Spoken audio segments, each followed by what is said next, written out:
नमस्कार। आज हम लोग बात कर रहे हैं पत्रकारिता और उससे जुड़े कानूनों के संबंध में। इन कानूनों के संबंध में बात करना ज़रूरी इसलिए हो जाता है क्योंकि लोग ये मानकर चलते हैं कि पत्रकारिता के व्यवसाय से जुड़े हुए लोग इन कानूनों के बारे में पहले ही जानते होंगे। लेकिन ये सच्चाई नहीं है।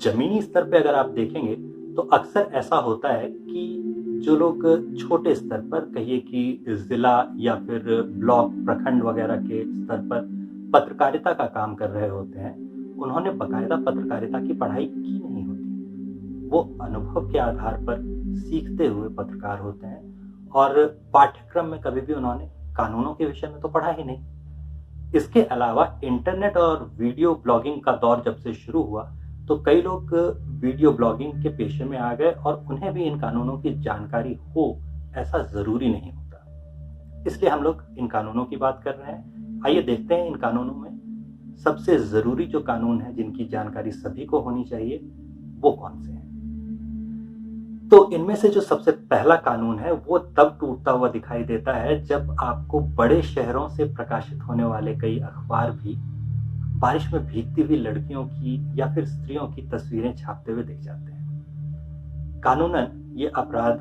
हो सकता है। आप किसकी तस्वीरें ले सकते हैं और किसकी तस्वीरें छाप सकते हैं ये अब कानून तय करते हैं। आईपीसी की धारा 354C के तहत किसी भी स्त्री की आज्ञा के बिना उसकी तस्वीर लेना और छाप देना जुर्म है। ये एक दंडनीय अपराध है और इसके तहत 2 साल तक की कैद की सजा हो सकती है। अभी हाल में अगर आपने बी चंद्रकला नाम की एक डीएम का मामला देखा होगा, आपको याद हो फरवरी 2016 का ये मामला था, तो उसमें जो एक लड़के को सिर्फ डीएम के साथ सेल्फी लेने के लिए जेल जाना पड़ा था वो इसी वजह से हुआ था। ऐसा ही मिलता जुलता एक और कानून है आईपीसी की ही 354 का सबसेक्शन डी।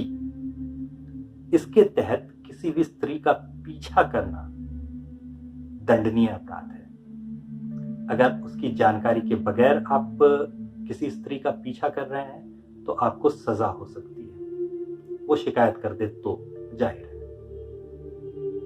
इसमें 3 से 5 वर्ष तक की सजा हो सकती है। धारा 67 के तहत आईटी एक्ट में आपको किसी भी स्त्री की आपत्तिजनक या अश्लील तस्वीर छापने पर सजा हो सकती है।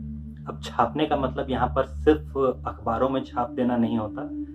आईटी एक्ट का जिक्र इसलिए किया है क्योंकि अगर आप इंटरनेट के जरिए अपने ब्लॉग पर, अपनी वेबसाइट पर, अपने वीडियो में भी कोई ऐसी तस्वीरें डाल देते हैं तो वो एक जुर्म होता है। इसमें भी 2 वर्षों तक की कैद की सजा हो सकती है।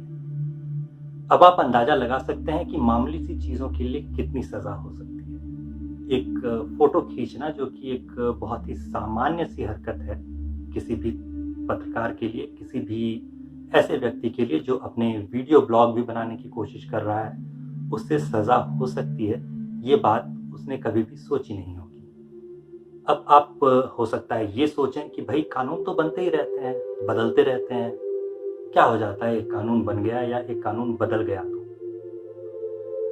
तो ऐसा भी नहीं है। इन चीज़ों के बारे में अगर आपको सोचना ही है तो सबसे पहले सोचिए कि बचपन में या कुछ साल पहले, 20 साल पहले तक भी टीवी वगैरह पर आपने सेरेलैक, फेरेक्स जैसी चीज़ों का प्रचार तो देखा ही है। अब ये प्रचार तो आते नहीं। ऐसा क्यों? इसके पीछे कारण है आईएमएस एक्ट के नाम से जाने वाला एक act, infant milk substitute feeding bottles and infant food regulation of production, supply and distribution act नाम से जाने वाला ये कानून 1992 में आया था और 2003 में फिर इसमें संशोधन भी किया गया। आमतौर पर इसे आईएमएस एक्ट के नाम से जाना जाता है और इस एक्ट के तहत बच्चों के लिए खाने की चीज़ों का 2 साल से कम उम्र के बच्चों के लिए माँ के दूध के अलावा किसी और खाने पीने की चीज़ का प्रचार करना एक जुर्म हो जाता है या हो सकता है। इसलिए टीवी और दूसरे ऐसे सभी माध्यमों पर ये विज्ञापन आने बिल्कुल बंद हो गए। अब आप ऐसे प्रचार नहीं देखेंगे। कोशिश कीजिए याद करने की।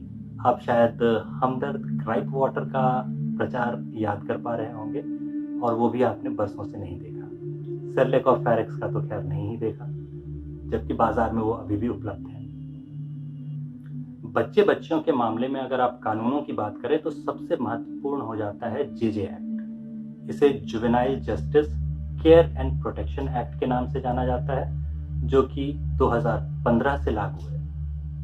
इस एक्ट की धारा 74 के मुताबिक किसी भी बच्चे का या किसी भी बच्ची की तस्वीर या फिर उसकी पहचान उजागर करने की जब आप कोशिश कर रहे होते हैं अपनी किसी भी रिपोर्ट के माध्यम से, तो वो एक जुर्म हो सकता है। जो भी बच्चा या बच्ची किसी भी वजह से कानून के उल्लंघन के लिए न्यायिक प्रक्रिया से जूझ रहा हो, या फिर वो किसी अपराध से पीड़ित हो, या फिर किसी अपराध के मामले में गवाह हो, ऐसी सभी स्थितियों में या ऐसी किसी भी स्थिति में उसकी पहचान, उसका नाम, उसके माता पिता का नाम, वो किस स्कूल में पढ़ता है या वो किस आस पड़ोस में रहता है, ऐसी कोई भी चीज जिससे उसकी पहचान थोड़ी भी उजागर होती हो, उसे प्रकाशित नहीं किया जा सकता।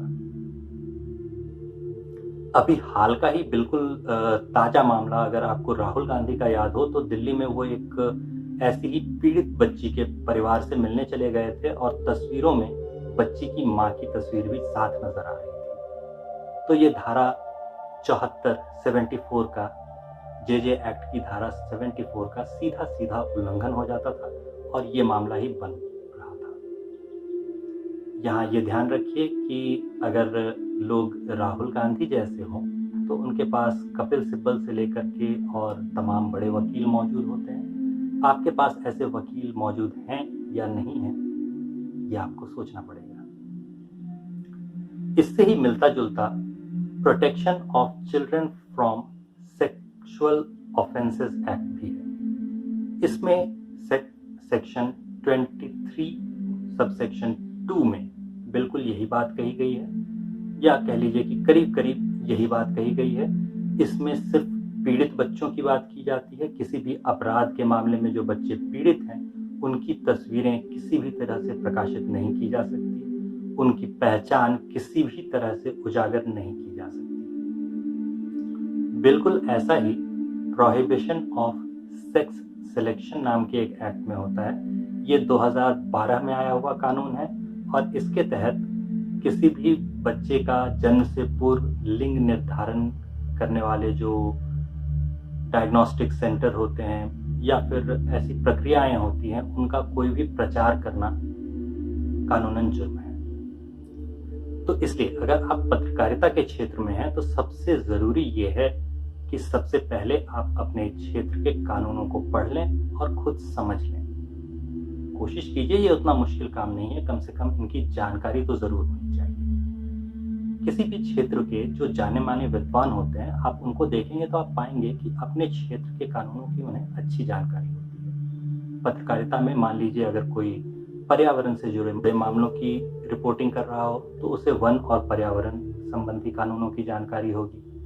ऐसे ही अगर कोई कृषि या फिर स्वास्थ्य से जुड़े मुद्दों पर रिपोर्टिंग करता है तो इन मुद्दों से जुड़े हुए जो कानून हैं उनका उसे पता होता है। चाहे आप जिस भी क्षेत्र में हो, कानूनों का पता रखिए। आपकी जानकारी ही आपका बचाव है। इसके अलावा नैतिकता के स्तर पर भी आपकी रिपोर्टिंग बेहतर हो जाती है अगर आप कानूनों की जानकारी के साथ साथ सामने आते हैं। तो ध्यान रखिए कि पॉक्सो जैसे एक्ट्स आ जाने के बाद से बच्चों से जुड़े हुए मामलों में कानून बहुत ही सख्त हैं। सजाएं होकर रहेंगी और सजाएं बहुत जल्दी होती हैं। तो बेहतर होगा कि आप कानून खुद पढ़ें, खुद जानकारी लें, और आगे भी हम लोग इस तरह के कानूनों पर बात करते रहेंगे। धन्यवाद।